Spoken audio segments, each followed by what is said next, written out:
Welcome back, Robert Kiyosaki. Again, my favorite part of being on Twitter is I get to do the long form. I want to thank Sarah for choosing my tweets.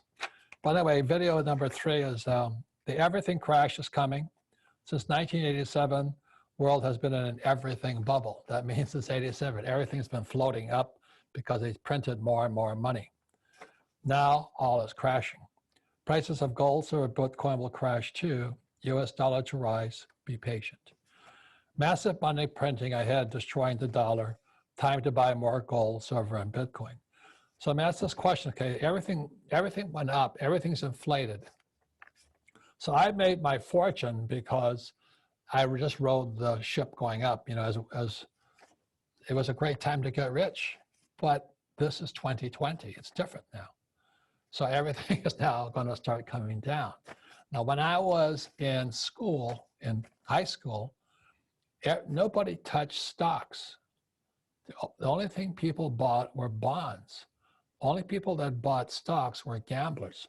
Nobody bought real estate. They bought a house, but there was not much real estate investing in commercial, at least.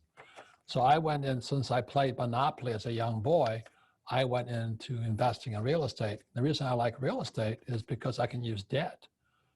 Debt is tax-free money. I know everybody says, get out of debt, but you have to know what you're doing. I don't recommend it, but I borrow as much as I like because it's tax-free. Let's say I borrow $1 million. It's a tax-free $1 million. If I had to work for $1 million, it cost me $2 million because I have to pay the taxes on it. So debt is tax-free money, and with that, I buy real estate. But everything has gone up. And today I'm a little spooked because the last deal that Ken McElroy and I worked on, it was a $30 million property. And because people are so desperate for anything, so the bidding started, it went to 32 million and we stayed in at 32 million. Then it hit 34 million. And at that point we got out. It didn't make sense at 34 million. And the property ultimately sold for 36 million. That's a bubble. It doesn't make sense. So unless you have an infinite money machine, like a lot of people do, you can stay in there, but we don't. We have to pay that money back. So anyway, just be patient. Prices of gold, silver, and Bitcoin will crash too. The reason is when the markets crash, whether it's stocks, real estate, we call that bonds, people need cash. And so when the markets crash, they have to go to cash and they'll sell whatever is most liquid. That's the key word. So what gold, silver, and Bitcoin are is liquid. So they'll sell that off too. Now that's bad news if you're holding it long, but it's good news if you're buying more of it. So every crash, it'll come down. And if you're long, if you actually are confident that the government's going to keep screwing up, the government's going to keep printing more and more money, which they will when the pensions go broke. Just keep, every time it drops, buy more gold, silver, and Bitcoin. And for most people, silver is the most affordable today. It's also the most volatile. If you can afford $20,000 Bitcoin, buy it. You can afford $2,000 gold, buy it. And if you can't, buy silver.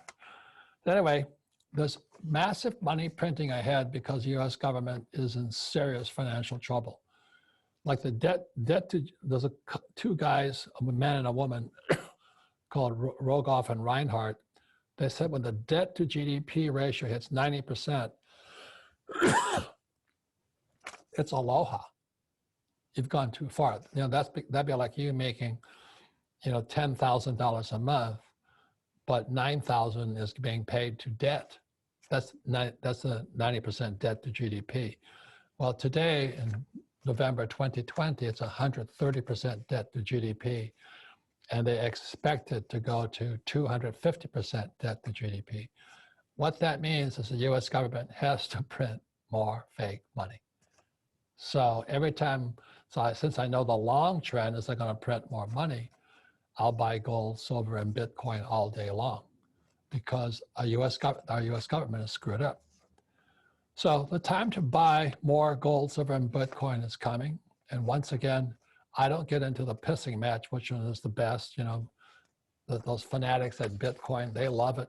And if you bought it at 30 cents, you love it even more. But for the average person today at around 15,000 a coin, you've got to be a little bit more discerning.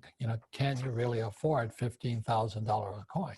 If you can't, then silver or gold is a better investment. But the reason I like gold, silver, and Bitcoin, it's outside the system. It's out of reach of the US government and the US Treasury and things like this. So I love this stuff. I just simply do not trust my government. If you do, save money, save dollars, and have a good life. Thank you.